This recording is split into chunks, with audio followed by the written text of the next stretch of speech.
The sound of my children crying through their bedroom door is something I'll never forget.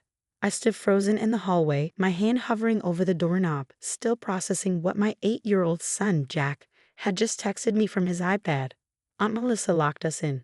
Please come home. My name is Sarah Parker, and I never thought I'd have to rush home from the pharmacy to rescue my own children from their aunt. The irony wasn't lost on me. I had only stepped out for 20 minutes to get more party supplies for the family gathering she had insisted on hosting at our house. Let us out.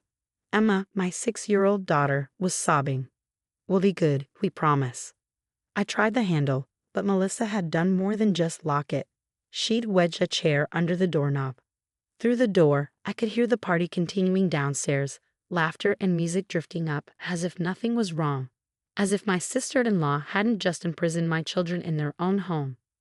Mommy's here. I called through the door, trying to keep my voice steady. I'm going to get you out. Just give me a minute. I could hear them both sniffling, trying to be brave. The security camera notification had popped up on my phone just as I was checking out at the pharmacy. At first, I couldn't make sense of what I was seeing.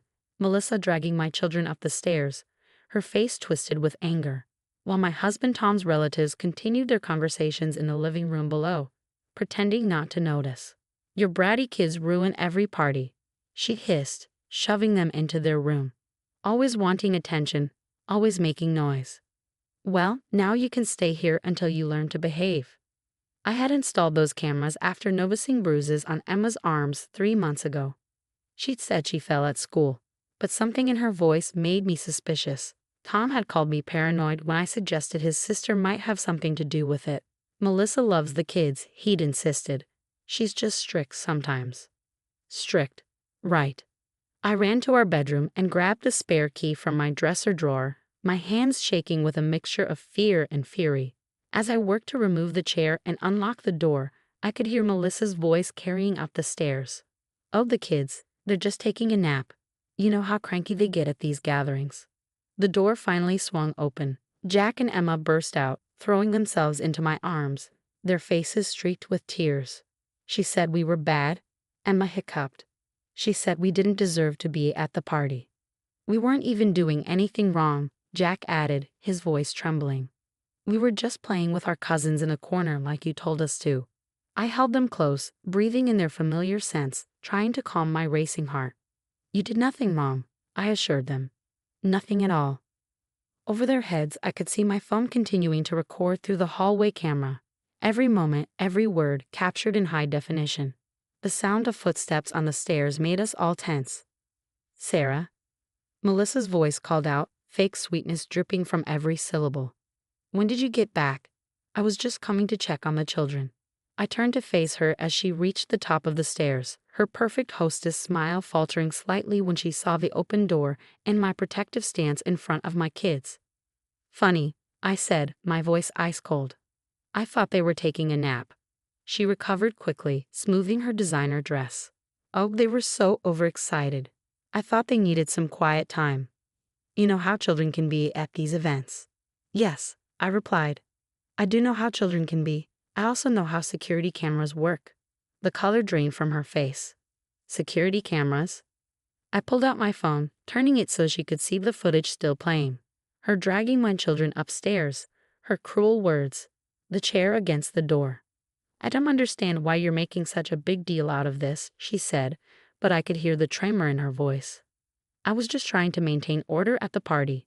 Those children of yours. Those children, I cut her off, are currently locked out of their playroom. Care to explain why? Her eyes darted to the playroom door, then back to me. I have no idea what you're talking about. But I did. The security footage had shown her sneaking boxes out of that room earlier in the day while I was setting up for the party. I had checked the cameras when Jack's text came through. The playroom door was locked, and based on the timestamps, she'd been making trips up there throughout the afternoon. Sarah, Tom's voice called from downstairs. Is everything okay up there? I looked at Melissa, whose smugness had been replaced by something close to fear. No, I called back, never taking my eyes off my sister-in-law. Everything is not okay, and I think it's time we found out exactly what Aunt Melissa's been hiding in the playroom. The party was about to take an interesting turn, and for once my sister-in-law wouldn't be controlling the narrative. As Tom's footsteps started up the stairs, I held my phone tighter, the security footage still recording. Whatever came next, I had proof of how it started, and I had a feeling we were about to discover why Melissa had really wanted my children out of sight. Tom reached the top of the stairs, his face flushed from the party drinks. "What's going on?" Melissa said the kids were napping. His eyes fell on Jack and Emma, still tear-stained and clinging to my legs. "Your sister locked our children in their bedroom," I said, holding up my phone. "And that's not all. Show him what she did, kids." Jack, always the braver one, took his father's hand and led him to the playroom door. "Aunt Melissa took our stuff, Dad. She's been sneaking in and out all day." Tom tried the handle, frowning when it wouldn't budge. "Mel, what's this about?" Melissa's carefully maintained composure was cracking. "They have too many toys anyway," she snapped. "Spoiled rotten, just like their mother. I was doing you a favor, Tom." "A favor?" I laughed, but there was no humor in it. "Let's see exactly what kind of favor you were doing. Tom, the spare key is in your office." As Tom went to retrieve the key, I noticed Melissa typing frantically on her phone. Through the hallway camera's feed, I could see her last message. "Get them out now. She knows." "Who are you texting, Melissa?" I asked. Just as Tom returned with the key, she jumped, nearly dropping her phone. The key turned with a click that seemed to echo through the hallway. As Tom pushed the door open, I kept my camera recording. What we saw made my blood run cold. The playroom was almost empty. The kids' expensive toys, their gaming consoles, even Emma's beloved dollhouse that my mother had given her before she passed, were all gone. But it wasn't just the missing items that made me gasp. The room had clearly been used as a staging area for an online resale operation. Shipping labels were scattered across the floor. A laptop sat open on the window seat, displaying multiple online marketplace accounts. And in a corner, a stack of receipts caught my eye. Sales records for items I recognized as belonging to my children. "Oh my God," Tom breathed, picking up one of the receipts. "Melissa, these are dated from months ago. How long have you been doing this?" "You don't understand," Melissa said, her voice rising. "David lost his job. We needed the money. These kids have everything while my children make do with hand-me-downs. It's not fair." I scrolled through my phone, pulling up older security footage. There it was, Melissa sneaking in and out of the playroom over the past 3 months, always when she thought no one was watching. The bruises on Emma's arms suddenly made horrible sense. She must have caught her aunt in the act. "Emma," I said gently, "did Aunt Melissa hurt you when you saw her taking your toys?" Emma buried her face in my side, but nodded. She said if I told anyone, she'd make sure Daddy sent us away like he did with Mom's old cat. Tom's face went white. "You threatened my daughter. Your own niece." "Oh please," Melissa scoffed, but her voice was shaking. "She's exaggerating. I barely touched her. Besides, you've always said they need to learn about the real world, Tom. That they shouldn't be so materialistic." "The real world?" I cut in. "You mean the world where you steal from children and sell their belongings to cover up your husband's gambling debts?" Melissa's head snapped up. "What are you talking about?" I pulled out a folded paper from my pocket, an email I printed after discovering the first suspicious footage. David's former boss sent this to warn me. Apparently, he's been stealing from his company to cover betting losses. When they caught him, he claimed he could pay it back because his wife had a thriving online business. The sounds of the party drifted up from downstairs, creating a surreal backdrop to the scene unfolding in the playroom. Through the window, I saw a car pulling up. David's car. He must have gotten Melissa's text. "Those toys were worth thousands," I continued. "The dollhouse alone was a collector's piece." "But it wasn't just about the money, was it? You've always resented my children, always tried to make them feel less than yours." "They needed to learn their place," Melissa suddenly shouted, her calm facade completely crumbling. "Always showing off their new things, making my kids feel bad. You with your perfect job, your perfect house, taking my brother away from his real family." "Mom," Jack's voice was small but steady, "I have something to show you." He pulled up his iPad, opening his photos. There was Melissa, caught on his tablet's camera weeks ago, speaking into her phone. "Yeah, the stuff is legit. Rich brothers' kids, they get all the best things. Trust me, no one will know where it came from."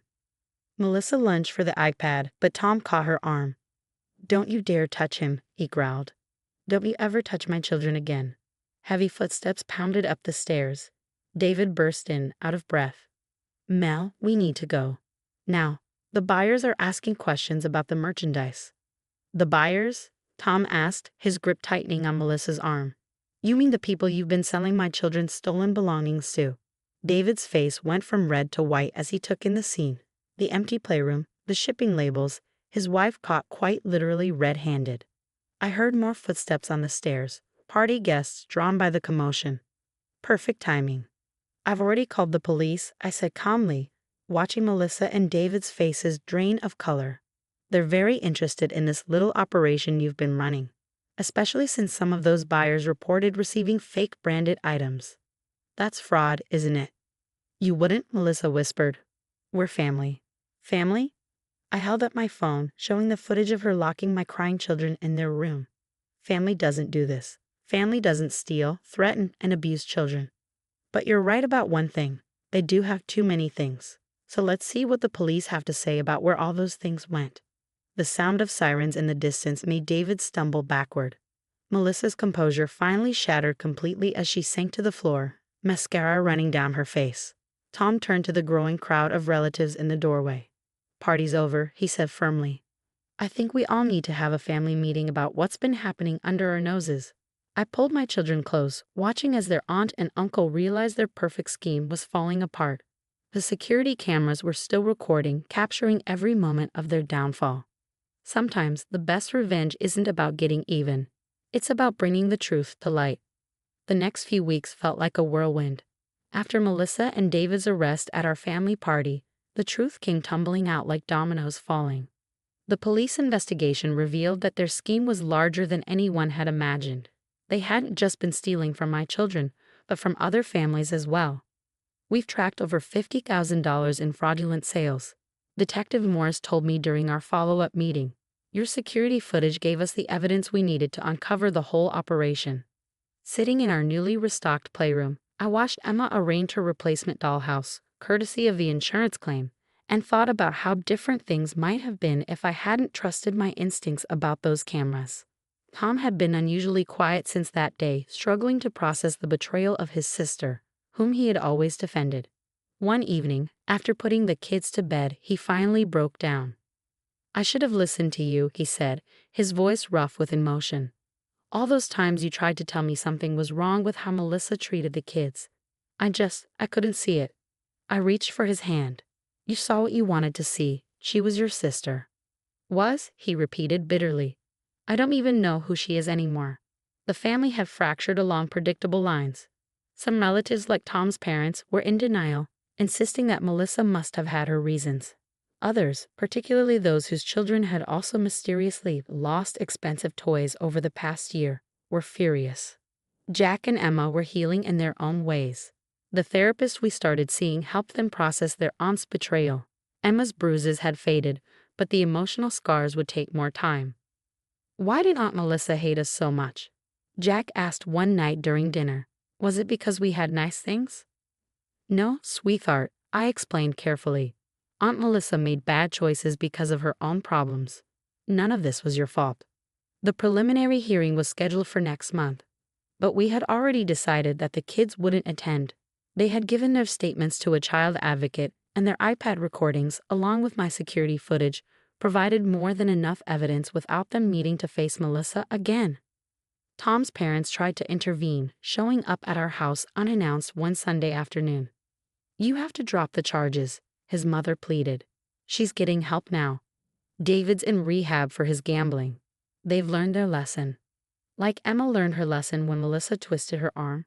I asked quietly, or like Jack learned his when she locked them in their room. That's different, his father blustered. Kids need discipline. Tom, who had been silent until then, suddenly stood up. Get out, he said, his voice shaking. Get out of our house right now. My children were abused, their things were stolen, and you're defending the people who hurt them. We're done. I had never been prouder of him than in that moment. The insurance company helped us track down and recover some of the stolen items through the online marketplace records. Emma's original dollhouse was found in a collector's home 3 states away. The woman who had bought it was horrified to learn its history and insisted on returning it at her own expense. Keep both, I told Emma when she couldn't decide between the old and new dollhouses. Sometimes having more than we need isn't spoiling, it's healing. Melissa tried to contact me once before the trial through a burner phone she wasn't supposed to have while under house arrest. Sarah, please, she begged. You don't understand what it's like always being compared to you. The perfect mother, the perfect wife, the perfect everything. I just wanted to take something from you for once. You didn't take from me, I replied. You took from innocent children, your own family, and now you have to live with that. I hung up and blocked the number. The security cameras stayed up, but now they captured different moments. Jack teaching Emma how to ride her bike in the driveway, Tom organizing a proper family game night, the kids playing freely without fear of their aunt's sudden appearances. One evening, I found Jack adding password protection to his iPad. Just in case, he said with a wisdom no 9-year-old should have to possess. But, Mom, thanks for believing us, even before you had proof. I hugged him tight, reminded once again that our children often see and understand more than we realize. The final surprise came in an unexpected form. A letter from David's former boss. He had been following the case and wanted to set up a trust fund for Jack and Emma's education, equal to the amount his company had recovered from David's theft. Let some good come from this, he wrote. Your children deserve a future untainted by what happened. Tom and I decided to tell the kids about the trust fund when they're older. For now, it's enough that they're healing, playing, and learning to trust again. The security cameras still record our daily lives, but these days, they capture only joy, laughter, and the kind of chaos that comes from a happy, secure family. Melissa and David eventually took plea deals. They'll serve time, pay restitution, and most importantly, they'll never be allowed unsupervised contact with minors again. Some family members still insist we were too harsh, but looking at my children, finally free from their aunt's cruelty, I know we did the right thing. Sometimes the biggest betrayals come from those closest to us, but they also show us who we really are, and more importantly, who we choose to be. We chose to stand up for our children, to believe them, and to fight for justice. In the end, that's what family should really mean.